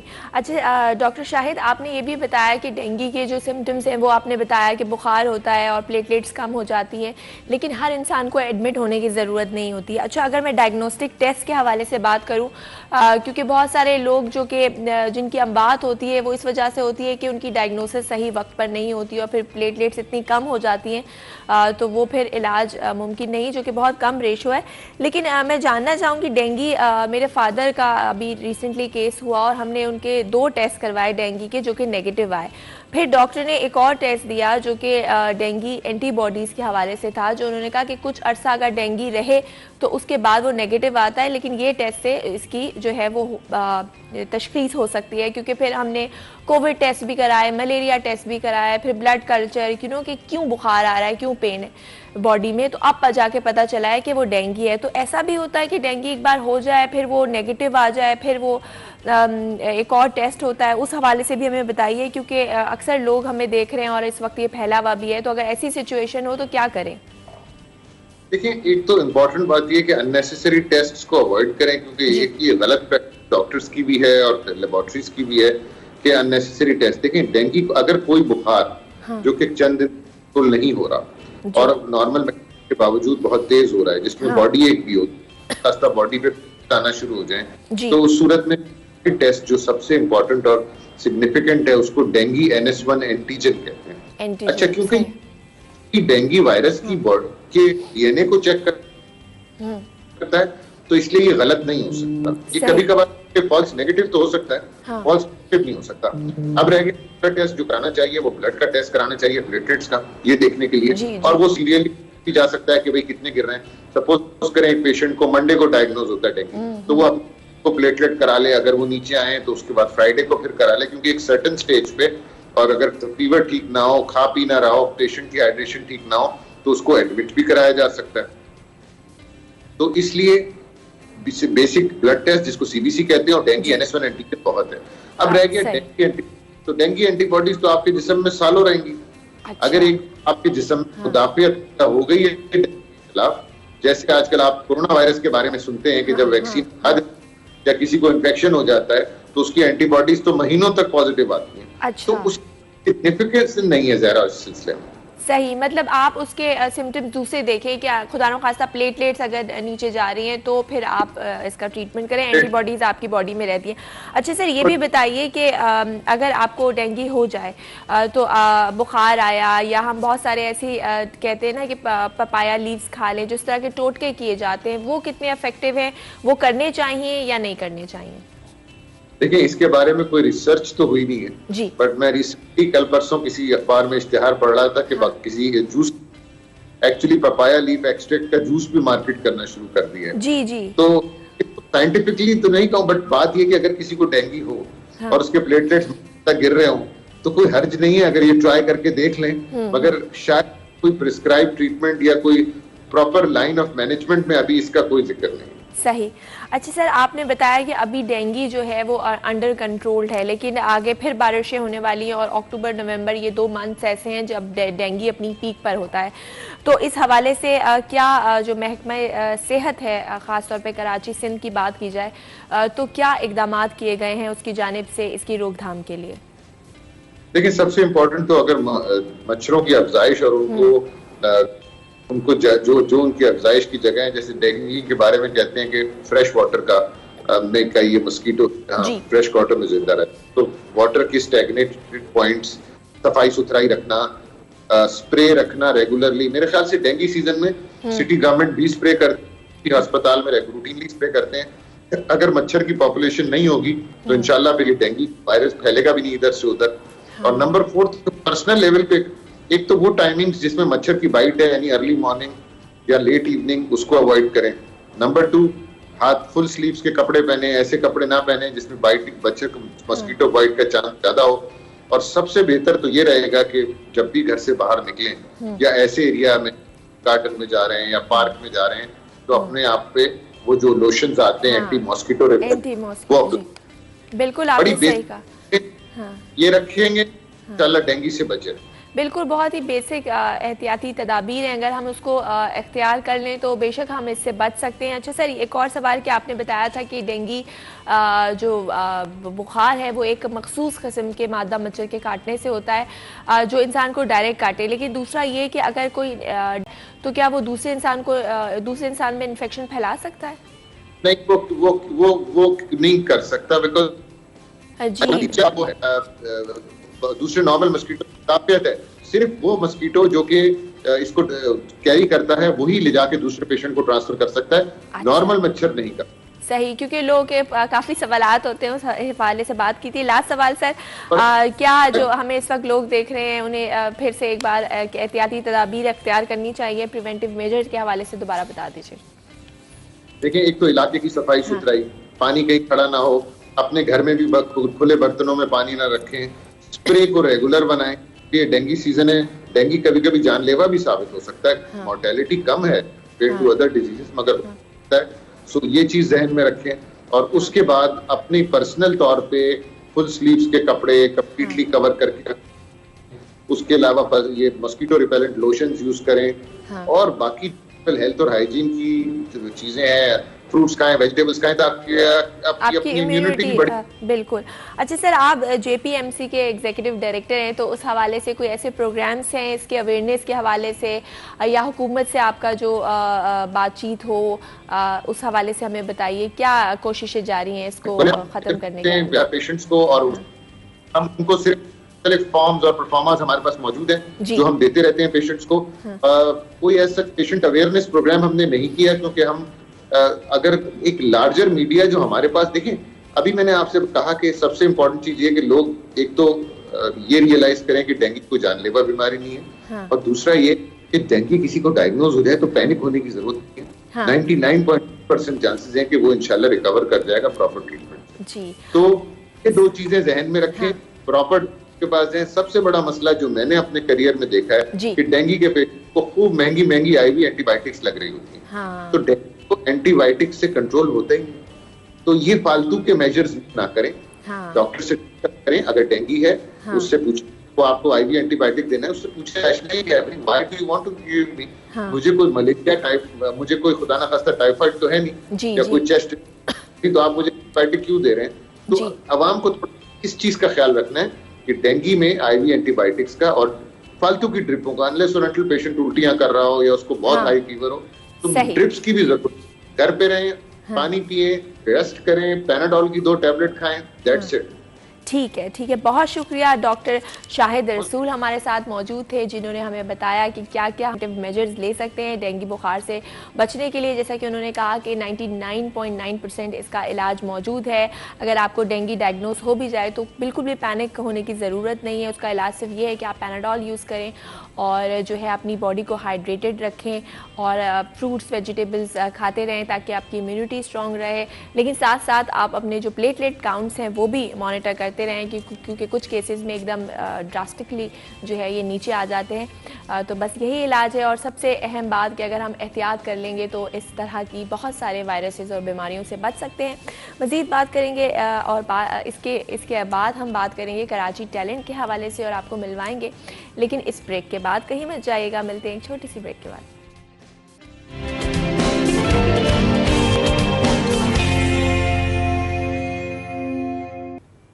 जी वेलकम बैक, आप देख रहे हैं सिटी एट 10, मैं हूं ज़हरा रज़ा। और अब आगे बढ़ते हैं और बात करेंगे एक और अहम मौजू के हवाले से, तालीम के हवाले से। और तालीम के हवाले से हम बात करने जा रहे हैं। हमने देखा कि अल्लाह अल्लाह करके स्कूल जो हैं वो 100% हाज़िरी के साथ खोल तो दिए गए, मगर तलबा और तलबात का जो मसला है, जो उनके मसाइल हैं, वो कभी ख़त्म होने का नाम ही नहीं लेते ऐसा लगता है। अब मैट्रिक के तलबा जो हैं वो बहुत परेशान हैं कि रिज़ल्ट कब आएगा, कब वो अप्लाई करेंगे और कब जाके वो कॉलेज में आगे एडमिशन लेंगे। सिंध तालीमी बोर्ड की बात की जाए तो उनके तमाम दावे धरे के धरे रह गए। मैट्रिक के तलबा और तालिबात अब तक इम्तहानात के नताइज से महरूम हैं। स्टीयरिंग कमेटी के मुताबिक फ़ैसला किया गया था कि जो इम्तहानात के 45 दिन के अंदर अंदर रिज़ल्ट्स आ जाएंगे, लेकिन अब करीब 2.5 माह गुजर चुके हैं, लेकिन रिज़ल्ट जो है वो ताख़ीर का शिकार हैं। आखिर इसकी वजह क्या है, इस हवाले से बात करेंगे। सैयद तारिक शाह हमारे साथ मौजूद हैं, जो कि चेयरमैन हैं ऑल प्राइवेट स्कूल्स एसोसिएशन के। अस्सलाम वालेकुम तारिक साहब।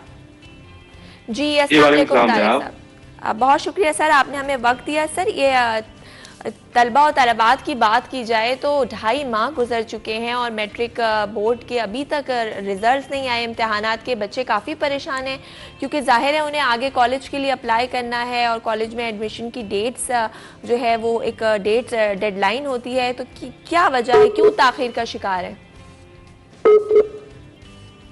जी, मेरे ख्याल है तारिक शाह साहब हमारे साथ मौजूद थे, लेकिन कनेक्टिविटी की इशू की वजह से जो है वो नहीं उनसे बात हो पा रही। हम उन्हें ऑडियो पर लेंगे। बात की जाए तालीम के हवाले से तो कभी हम देखते हैं कि मेडिकल स्टूडेंट्स एहतजाज करना शुरू हो जाते हैं। अब हम देख रहे हैं कि कोविड की वजह से पहले ही तालीम का जो शोबा है वो बहुत ज़्यादा मुतासिर हुआ है। 2.5 करोड़ बच्चा हमारा ऐसा है जो आउट ऑफ स्कूल है पहले से ही। तालीम जो कि एक बुनियादी सहूलत है वो उससे महरूम है, लेकिन कोविड के बाद मज़ीद 2 करोड़ बच्चे ऐसे हैं जो कि स्कूल नहीं जा पा रहे, और मेजॉरिटी इसमें वो बच्चे हैं जो कि गवर्नमेंट स्कूल्स में थे। और कोरोना के बायस जो है वो हमने देखा कि फैसिलिटीज़ ना होने की वजह से, क्योंकि गवर्नमेंट स्कूल्स में ऑनलाइन सिस्टम उस तरीके से नहीं मौजूद था जिस तरह प्राइवेट स्कूल सिस्टम के में था, तो बहुत सारे बच्चे जो हैं वो तालीम के जेवर से महरूम रहे। अब बात कर रहे थे हम सिंध तालीमी बोर्ड के नताइज के डिले के हवाले से। हमें फिर रब्ता हुआ है हमारा सैयद तारिक शाह से, उनसे जान लेते हैं। जी सर, तलबा और तालिबात बड़े परेशान हैं मैट्रिक के रिजल्ट्स में ताख़ीर, आखिर वजह क्या है? जी बिल्कुल, देखिए बहुत शुक्रिया इस अहम मौजू पर ऑन बोर्ड लेने के लिए। देखिए हम खुद जो है इसमें बहुत ज्यादा कंसर्न है कि हमसे भी स्टीयरिंग कमेटी के अंदर ये कहा गया था कि तमाम जो रिजल्ट्स हैं वो जल्द से जल्द दे दिए जाएंगे क्योंकि ऑब्वियसली जब बच्चे एग्जाम्स देते हैं मैट्रिक के बिलखुसूस तो उनको आगे अप्लाई करना होता है कॉलेजेस के अंदर, और जो कॉलेजेस में एग्जाम देते हैं उन जो सेकेंड ईयर के उनको यूनिवर्सिटीज में एग्जाम फिर वो एडमिशन लेना होता है। तो ये सारा जो है सिस्टम जो है वो डिस्टर्ब हो चुका है, और हमारा हमेशा से मुतालबा ये रहा है कि अब जदीद तहकीकात इतनी हो चुकी हैं, अब जदीद जो है वो ज़राए इस्तेमाल करने चाहिए एग्जामिनेशन के रिजल्ट को कंपाइल करने के लिए, क्योंकि अभी भी जो है वो मैनुअल मेथड इस्तेमाल हो रहा होता है जिसकी वजह से ताख़ीर होती है और वर्क फोर्स कम होने की वजह से ये रिजल्ट पर आगे बढ़ जाता है। अभी रिसेंटली मेरी चेयरमैन बोर्ड से बात हुई थी तो उन्होंने ये कहा था कि इस वीक के अंदर इंशाल्लाह रिजल्ट अनाउंस कर दिया जाएगा। लेकिन तो तारिक साहब डिले होता है, माना है कि स्टाफ की शायद शॉर्टेज हो, और ये भी एक सवाल है कि स्टाफ की शॉर्टेज क्यों है? हम देखते हैं इतनी भर्तियां होती हैं कराची के स्कूल्स में और जो बोर्ड ऑफिस है उसमें, तो फिर क्यों स्टाफ की शॉर्टेज है? दूसरा ये कि अगर डिले होते हैं तो हम देखते हैं 10 दिन 15 दिन, ये 2.5 महीने हो गए हैं पेपर हुए हुए, और 45 दिन में इसका रिजल्ट आना था, अभी तक रिजल्ट नहीं आया। जी बिल्कुल, आपकी बात सही है, और इवन क्योंकि मैं स्कूल ओनर्स की नुमाइंदगी कर रहा होता हूँ तो स्कूल भी परेशान है इसमें, और हमारा मेजर कंसर्न यही था कि रिजल्ट को फौरी तौर पर कर दिया जाए, और स्टीयरिंग कमेटी के अंदर भी हमें यकीन दहानी करवाई गई थी। एक चीज मैं बोर्ड ऑफिस की तरफ से कहना चाहूंगा यहाँ पर, क्योंकि उनका हमेशा से मुतालबा ये रहता है कि हमारे यहाँ जो है वो फंड जारी नहीं किया जाता हुकूमत सिंध की तरफ से, क्योंकि जो गवर्नमेंट स्कूल के जो बच्चे हैं वो जो है वो उनकी पेमेंट गवर्नमेंट ऑफ सिंध दे रही होती है, तो वो पेमेंट जब उनको नहीं मिल रही होती तो उसकी वजह से इनके बहुत सारे जो है वो प्रोसीजर जो है मुतासिर हो जाते हैं। तो हुकूमत सिंध को भी चाहिए कि ये ऑटोनॉमस बॉडी है, एक सेपरेट बॉडी है, इसमें फंड्स की फराहमी फौरी तौर पर की जाए ताकि इनको जो स्टाफ की शॉर्टेज हो रही है या फंड्स की शॉर्टेज हो रही है वो कम अज कम उसकी वजह से बाकी बच्चे और उनका रिजल्ट मुतासिर ना हो। सही, लेकिन सर आपने कहा कि फ़ंड्स जो हैं उसकी कमी है। हम देखते हैं कि अरबों रुपए के जो है वो फ़ंड्स तालीम के ऊपर मख्तस किए जाते हैं, उसके बावजूद स्टाफ की शॉर्टेज है, ये भी एक बड़ी अजीब बात है। और अगर हम देखें कि कोविड में जितना बच्चों की पढ़ाई का नुकसान हुआ है, जो कि मेरा ख्याल है उसके लिए भी आपको स्ट्रैटेजीज़ बनानी चाहिए कि उसको कवर अप कैसे करेंगे, और अब इसमें ताख़ीर होना मज़ीद नुकसान नहीं हो रहा है इससे बच्चों का? जी बिल्कुल बिल्कुल नुकसान हो रहा है, लेकिन अभी एक स्ट्रेटेजी बनाई गई है कि कॉलेजेस के अंदर जो है कि हमने ये पॉइंट रेज किया था गवर्नमेंट ऑफ सिंध में, तो अभी प्रोविजनल रिजल्ट के ऊपर जो है वो बच्चों को वो दिए जा रहे हैं कॉलेजेस के अंदर एडमिशन, लेकिन कैप पॉलिसी अभी तक इंट्रोड्यूस नहीं कराई गई। जो गवर्नमेंट कॉलेजेस के अंदर जो है एडमिशन होते हैं, जहाँ तक बात बच्चों के सिलेबस की है तो वो मैं आपको बताता चलूँ कि हमने अल्हम्दुलिल्लाह 100% स्ट्रेंथ के साथ अब बच्चे स्कूल आना शुरू हो गए। दैट मीन कि 5 days a week अब बच्चे स्कूल आएंगे, जो पहले 3 दिन आ रहे थे। तो अब बहुत बेहतर तरीके से इंशाल्लाह स्टडीज को हम कंटिन्यू रखेंगे, और हुकूमत सिंध और एनसीयूसी और पाकिस्तान की हुकूमत सबसे हमारी रिक्वेस्ट ये है कि अब तालीमी इदारों को कंटिन्यूशन के साथ जारी रखा जाए। हम तमाम SOPs को फॉलो कर ही रहे हैं, और अब बच्चों की वैक्सीनेशन की बात भी हो रही है तो हम वो भी इंशाल्लाह कंप्लीट करवाएंगे। लेकिन एजुकेशन बार बार अगर स्कूल्स को बंद किया जाता है तो एजुकेशन के अंदर डिस्ट्रप्शन जो आती है उसकी वजह से सबसे ज्यादा एजुकेशन मुतासर होती है। तो हमारी रिक्वेस्ट यही है कि आप कंटिन्यूशन के साथ तालीमी इदारे जारी रखे जाएं ताकि हम सिलेबस जो है ना बआसानी कवर करवा सकें। सही।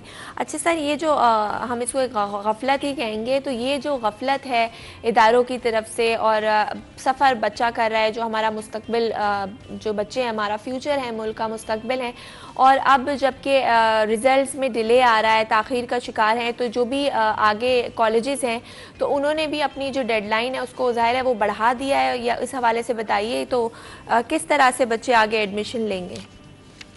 जी जी बिल्कुल, देखिए इसको तो हम मेक श्योर करवाएंगे कि जो जितने भी प्राइवेट कॉलेजेस हैं या गवर्नमेंट कॉलेजेस हैं, ये सब जो है वो अपनी डेट्स को इंक्रीज करेंगे, आगे जाके नई डेडलाइन देंगे। लेकिन हमने तो अभी यही रिक्वेस्ट की है सब तमाम कॉलेजेस से कि अभी आप कोई भी डेडलाइन ना दें, क्योंकि जब तक रिजल्ट अनाउंस नहीं होता कोई भी चीज जो है वो कंप्लीट नहीं हो सकती, बच्चा एडमिशन प्रोसीजर कंप्लीट नहीं कर सकता।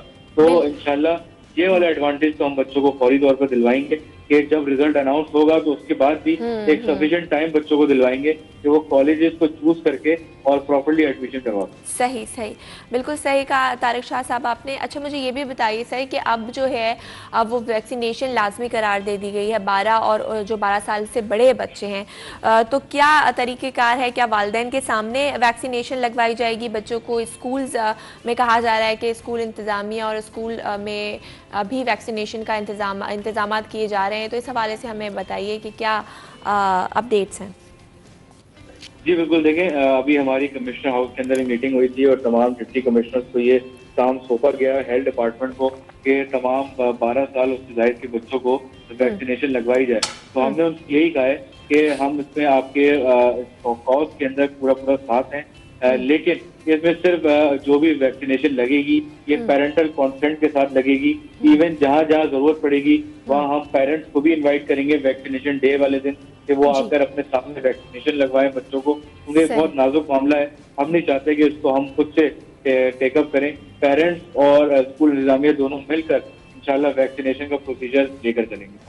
सही। अच्छा सर, जो बच्चे अभी जिनके माँ बाप, क्योंकि बहुत सारे वालिदैन ऐसे हैं जो अपने छोटे बच्चे 12 साल का अगर बच्चा है तो उसको वैक्सीनेशन नहीं लगवाना चाह रहे, क्योंकि बच्चों में हमने देखा है कि कोविड के केसेस नहीं सामने आए हैं उस तरह, तो अगर वो वालिदैन नहीं लगवाना चाह रहे और वो रिलक्टेंट हैं अभी भी, तो क्या आपकी पॉलिसी होगी आगे? क्या वो उन बच्चों को स्कूल आने नहीं दिया जाएगा? देखिए अभी तक तो हुकूमत के अहकाम यही हैं कि 31 अक्टूबर तक वैक्सीनेशन का प्रोसीजर कंप्लीट कर लिया जाए। उसके बाद अगर कोई वैक्सीनेटेड नहीं है तो उसको तालीमी इदारों में दाखिल नहीं होने दिया जाएगा उस बच्चे को जो नॉन वैक्सीनेटेड होगा। लेकिन हमारी कोशिश ये है कि हम उन पेरेंट्स को जो रिफ्यूजल होंगे उनको गाइड करें, मोटिवेट करें, और हमने हेल्थ डिपार्टमेंट से भी इसमें मदद मांगी है कि आप इसमें गाइडेंस सेमिनार जो है वो स्कूलों में कंडक्ट कराएं जहाँ पर रिफ्यूजल केसेस ज्यादा हैं, ताकि हम बेहतर तरीके से इस पूरी कैंपेन को साथ लेकर चलें। ठीक है, बहुत शुक्रिया तारिक शाह साहब आपका, आपने हमें वक्त दिया। बात कर रहे थे मैट्रिक के रिज़ल्ट से कि क्यों आखिर ताख़ीर का शिकार हैं। तारिक शाह साहब ने इसके रीज़न्स बताए बहुत सारे। उम्मीद करते हैं कि जल्द अज जल्द रिज़ल्ट जो हैं वो आ जाएंगे, और जो स्टूडेंट्स की एक परेशानी है कि दाखिला कब लेंगे, एडमिशन कब होगा, अप्लाई कब करेंगे, एंट्री टेस्ट कब होंगे, तो वो भी रिज़ॉल्व हो जाएंगे। मज़ीद बात करेंगे और आपको मिलवाएंगे कराची के टैलेंट से, लेकिन वक्त हुआ एक ब्रेक का, कहीं मत जाइए, मिलते हैं एक छोटी सी ब्रेक के बाद।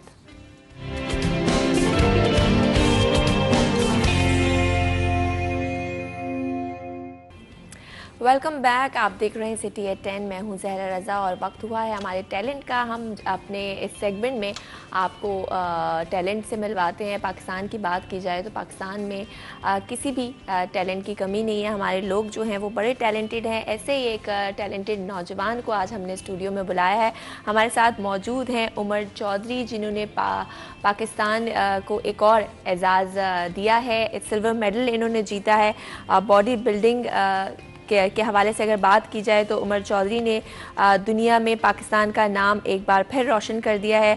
मॉडल एंड स्पोर्ट्स फिज़ीक में सिल्वर मेडल इन्होंने अपने नाम किया है, और उज़्बेकिस्तान में जारी ये वर्ल्ड बॉडी बिल्डिंग चैम्पियनशिप थी जिसमें उन्होंने सिल्वर मेडल अपने नाम किया। हमारे साथ स्टूडियो में मौजूद हैं, उनको वेलकम करेंगे। अस्सलाम वालेकुम उमर चौधरी साहब, कैसे हैं आप? बहुत ठीक ठाक, और आपको मुबारकबाद भी देंगे कि आपने सिल्वर मेडल पाकिस्तान के नाम किया है। तो इस हवाले से पहले बताइए कि क्या कैसा ट्रिप था, क्या कितने लोग ममालिक शामिल थे और किस तरह से जीता? ट्रिप बहुत अच्छा था। एक वर्ल्ड चैम्पियनशिप थी और मोर देन 50 कंट्रीज़ वहाँ पे थी जी, और मोर देन 400 कंटेस्टेंट्स उनके दरमियान में ये मुकाबला था। हर जगह से बहुत ज़्यादा कंट्रीज़ थी, हर जगह से कंपटीशन हुआ। 12th body building federation championship थी उज़्बेकिस्तान ताशकंद में। सो बहुत अच्छा एक्सपीरियंस रहा, और एट द एंड अल्लाह का शुक्र है कि आई अचीव्ड समथिंग। तो आपने बताया 400 इसमें थे डिफरेंट कैटेगरीज थी इसकी। तो आपका जो था वो sports and model and sports physique, सही। ये होता है। बॉडी बिल्डिंग एक डिफरेंट चीज़ है। बॉडी बिल्डिंग में एक आपको ह्यूज होना पड़ता है। हाँ, वही मैं आपसे पूछना चाह रही थी कि ये कैटेगरी जो है ये आप मॉडलिंग से रिलेटेड कर लें इसको, कि फिटनेस एंड मॉडलिंग, इसमें आपकी लुक्स भी काउंट होती हैं, आपकी कितनी प्लेजेंट लुक आ रही है, आप किस तरह से इसको प्रेजेंट कर रहे हैं। आपने फ्लेक्स नहीं करना होता जिस तरह बॉडी बिल्डिंग में करते हैं। पोजेज हमारे ज़रा डिफरेंट होते हैं, खड़े होके हमने अपनी फिजिक दिखानी होती है, एस्थेटिक्स दिखाने होते हैं कि क्या हमारी टोटल बॉडी फिजिक कैसी है। सही। अच्छा, इसमें वेट लिफ्टिंग का भी कुछ है क्राइटेरिया? नहीं, वेट लिफ्टिंग नहीं है, आपकी फिजिक है ना बेसिकली कि कितना आप अच्छा ग्रूम और मॉडल एक लुक जिसको आप कहते हैं। हाँ, तो कब से हुआ ये शौक, और पाकिस्तान में कब से कर रहे हैं? पाकिस्तान की अगर बात की जाए तो कितने आपने एजाज़ात अपने नाम किए? मैं एज अ फिटनेस इसको मैं लेके चलता हूँ, एज अ लाइफस्टाइल लेके चलता हूँ, और मैं सबको रिकमेंड भी ऐसे ही करता हूँ कि इट्स अ लाइफस्टाइल। जिस तरह हम डेली के अपने काम करते हैं, नहाते हैं, ब्रश करते हैं, उसी तरह फिटनेस है। ये कोई out of the way thing नहीं है कि हम कहें यार मैंने अगर वॉक कर ली। हमारा जो कल्चर है, हम 1 घंटा वॉक करते हैं और हम उसको समझते हैं हमने कोई एहसान किया, पर अगर हम कैलोरीज ले रहे हैं तो कैलोरीज को बर्न भी करना है। सो मैं इसको इस तरह से लेके चल रहा था। फिर जैसे ही ट्रेंड आया दुनिया में फिटनेस मॉडलिंग का, सो मैंने जाके पाकिस्तान से खेला वहाँ पे। मैं इससे पहले मसलमानिया दुबई वो विन कर चुका हूँ। अच्छा। फिर मैं एमिरेट्स बॉडी बिल्डिंग फेडरेशन, वो भी दुबई में हुई थी, वो विन कर चुका हूँ। मिस्टर पाकिस्तान का कॉन्टेस्ट हुआ था, वो पाक चैम्पियंस का, वो विन कर चुका हूँ। अब ये 4th वन, ये तो बहुत बड़ा एक अचीवमेंट थी, वो भी अच्छी थी, शुक्र अल्लाह का। अच्छा, जब पहली बार इंटरनेशनली आप रिप्रेजेंट कर रहे थे पाकिस्तान को, तो कुछ नर्वसनेस थी, कैसी तैयारी थी? और जब जीत लिया आपने पहला अपना, अब ये माशाल्लाह चौथा एजाज़ आपने लिया, तो क्या लोगों की अप्रिसिएशन थी, क्या तवक्कुआत थी, और जब जीत कर आए तो क्या रिएक्शन था लोगों का? एक थोड़ा सा मैं आपको बताना चाहूँगा कि मैं टोटल नेचुरल बॉडी बिल्डिंग करता हूँ, या ये जो मैं फिटनेस में हूँ टोटल नेचुरल, क्योंकि मोस्टली बल्कि कहीं पे भी कंसेप्ट नहीं है ये, लोग स्टीरॉयड के बगैर नहीं चलते। मुझे छोटे छोटे बच्चे मिलते हैं बिगनर्स जो कि 1-1.5 माह उनको जिम में आया हुआ, और वो आके कहते हैं जी हमें कुछ शॉर्टकट बताओ, या मुझे वो देखते हैं अब मुझे करते हुए 10 साल हो गए हैं। सो मैंने काफ़ी ज़्यादा सेक्रीफाइस हैं मेरा डेडिकेशन है। पर लोग समझते हैं कि रात को इसने किया और ऐसे ये बिल्ड कर लिया। सो ये मैसेज मैं इस वजह से दे रहा हूँ यूथ को कि हम अचीव कर सकते हैं, शॉर्टकट्स नहीं हैं। शॉर्टकट अगर हम लेते हैं तो उसका नुकसान ही एट द एंड हमें होगा। सो इस कंपटीशन का आपको मैं बताता हूँ कि I was a bit scared. क्यों स्केर्ड था? क्योंकि मुझे इस चीज़ पे वहाँ पे अप्रिशिएट भी किया गया कि मैं नेचुरल हूँ। किसकी तरफ से? जिनकी फेडरेशन थी, पाल चुआ साहब, उनकी अप्रॉक्सीमेटली 85 प्लस एज है, और उनका ऑफ कोर्स एक्सपीरियंस है। उन्होंने मुझे अप्रिशिएट भी किया कि this is a natural athlete. बाकी सब लोग मोस्टली स्ट्रप्ड ही थे, स्टीरॉयड्स यूज़ किए हुए थे। सो बैक स्टेज जब हमने शर्ट्स उतारी और जेलिंग होने लगी थी, I was a bit scared. वो बड़े बड़े लग रहे सारे, मुझे लगा गया खा जाएंगे। So at the end it was good, क्योंकि जब पंपिंग वगैरह करते हैं तो नेचुरल बॉडी जो है वो एक और तरह से खूबसूरत नज़र आती है। हाँ, बिल्कुल आपने बाकी अप्रिसिएशन बहुत मिली। अब भी क्या कहते हैं, और सबको खुशी हुई कि मेडल लिया। हाँ, तो क्या मुश्किलात आती हैं? क्योंकि बड़ा आपको स्पेसिफिक होना पड़ता है, डाइट में बहुत ज़्यादा आप हर चीज़ नहीं खा सकते। तो कभी कभार दिल चाहता है कि कुछ चीट करें, या किस तरह मैनेज करते हैं? अब देखें कि मैं वो इंसान था जो कि चाय के अंदर 3 चम्मच चीनी डाल लेता था और नीचे वो तैयारी होती थी। सो अब मेरी चाय के अंदर मैं पीता तो हूँ नहीं, अभी पीनी पड़ जाए 2 दाने भी कुछ चीनी के डालते मुझे लगता है यार पता नहीं कैसे कर दी है। सो मतलब निकल गई ये चीज़। फ्रूट से हम क्रेविंग पूरी करते हैं मीठे की, और चीट ऑफ कोर्स कभी दिल करता है, कर भी लेते हैं, पर मीठे से ज़रा दूर है। मतलब एक हेल्दी लाइफस्टाइल है सिंपली। अच्छा, जो भी बॉडी बिल्डर्स होते हैं या जो अपना मसल्स गेन कर रहे होते हैं, तो प्रोटीन का उनको कहा जाता है कि प्रोटीन, हाई प्रोटीन डाइट लें। तो वो लोग, आपने बताया कुछ लोग शॉर्टकट्स की तरफ जाते हैं। अच्छा, प्रोटीन शेक्स भी बहुत ज़्यादा मार्केट में और कुछ ऐसी मेडिसिन भी आई हुई हैं, तो उनका इस्तेमाल करना ठीक है या फिर आप प्रोटीन सिर्फ डाइट से ही हासिल करें? मेरा यूट्यूब चैनल है, मैंने उस पर काफ़ी चीज़ें डिफ़ाइन की हुई हैं कि प्रोटीन सिर्फ प्रोटीन है। हाँ। अगर आप उसको एग से भी वही प्रोटीन आपको मिलना है, आपको वे प्रोटीन से ही वही मिलना है, चिकन से भी, फिश से भी, सो उसमें कोई फ़र्क नहीं है। अगर आप प्रोफेशनल हैं, मतलब मैं जैसा प्रोफेशनल हूँ, मुझे एक्स्ट्रा प्रोटीन की ज़रूरत पड़ती है, तो और टाइम शॉर्टेज होता है कई दफ़ा, तो हम एक आधा स्कूप ले लेते हैं, 2 भी ले लेते हैं। और जो आपने कहा कि बॉडी बिल्डर्स को प्रोटीन चाहिए, बॉडी बिल्डर्स को नहीं, आपको भी चाहिए, हर इंसान को चाहिए प्रोटीन, क्योंकि हमारी रिक्वायरमेंट है, बिल्कुल, पर हमारी बॉडी की रिक्वायरमेंट है, ग्रोथ, उसको अगर टोन हमने रखना है तो प्रोटीन हमें चाहिए। हमें ज़रा ज़्यादा लिमिट में चाहिए, पर एक नॉर्मल जो ह्यूमन है उसको अपनी फंक्शनलिटी के लिए प्रोटीन उसको भी चाहिए। अच्छा, ब्रेकफास्ट का अगर मैं पूछूं तो बहुत सारे लोग ब्रेकफास्ट स्किप कर देते हैं, या फिर बहुत जो वेट रिड्यूस कर रहे होते हैं वो बहुत कम चीज़ें खाते हैं कि नहीं, हम खाली वो एक लेमन टी पी ली या ग्रीन टी पी ली तो इससे हमारा जो है फ़ैट बर्न हो जाएगा। तो वो आप क्या समझते हैं, ब्रेकफास्ट करना कितना इम्पॉर्टेंट है और क्या पोर्शन होना चाहिए ब्रेकफास्ट का? फाकों का कंसेप्ट है ही नहीं। देखिए, हमारी बॉडी है, हमें एनर्जी चाहिए, हमारे ऑर्गन्स को एनर्जी चाहिए, हमारे एक्सटर्नल ऑर्गन्स को भी और इंटरनल को भी। हमारे बाल, स्किन जितने भी हैं उनको एनर्जी चाहिए। अगर आप उसको नहीं देंगे वो डाउन हो जाएंगे। हमारी बोन्स, उनमें दर्दें निकलने शुरू हो जाएंगी, हमारी स्किन जल्दी बूढ़ी होने लग जाएगी, हमारे हेयर। सो ये कंसेप्ट बिल्कुल गलत है। मैं ऑनलाइन ट्रेनिंग भी देता हूँ, मैं न्यूट्रिशनिस्ट भी हूँ। सो मेरे जितने भी क्लाइंट्स हैं, मैं उनको सारा दिन खाना कहता हूँ कि खाओ, ईट नीट। सिर्फ ये है कि आपने नीट खाना है, ज़्यादा खाना है। ऑफ कोर्स आपको फंक्शनलिटी के लिए बॉडी की एनर्जी चाहिए। तो बिल्कुल गलत है कि आप फाके करें और वेट लॉस की तरफ आएँ। फैट लॉस होना चाहिए, हेल्दी फैट लॉस। ये भी कहते हैं कि आपकी जो एक्सरसाइज है वो 30% आपका जो, मतलब अगर आप पेरेंट्स आपकी अच्छी आप चाह रहे हैं और आप आपका लुक अच्छा हो, तो आपकी 70% डाइट होती है। तो आप अग्री करते हैं इस बात से?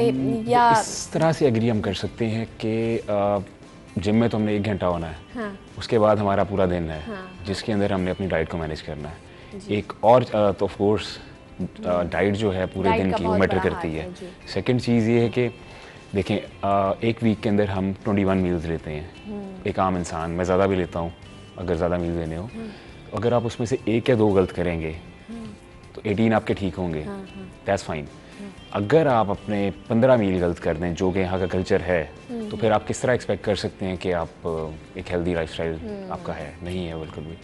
तो सिंपल रूल है। बिल्कुल आपने ठीक है। अच्छा, फ्यूचर में अगर जाने के क्या प्लान्स हैं, कौन सा अवार्ड आप पाकिस्तान के मजीद नाम करने वाले हैं, तो क्या कोई ऐसा चैम्पियनशिप या किसी में है आगे इरादा? देखिए, इंशाल्लाह कुछ नहीं पता होता। इस पर मेरा प्लान नहीं था। मेरा मतलब मैंने सोचा हुआ था कि नहीं, मुझे आया फेडरेशन की तरफ से भी कि पाकिस्तान टीम जा रही है, रिप्रेजेंट कर रही है, प्लान बन गया। आगे के कुछ प्लान्स तो हैं। वर्ल्ड चैम्पियनशिप दोबारा अगले साल होगी, वहाँ का प्लान होगा। एशियन चैम्पियनशिप आ रही है, उसके लिए भी शायद जाऊं। मतलब प्लान्स हैं, आई डोंट नो, जो भी आएगा उसके अकॉर्डिंग मतलब हो सकता है, क्योंकि लाइफ और भी काम करने होते हैं, बिजनेस भी करना होता है। सो ऐसे ही है।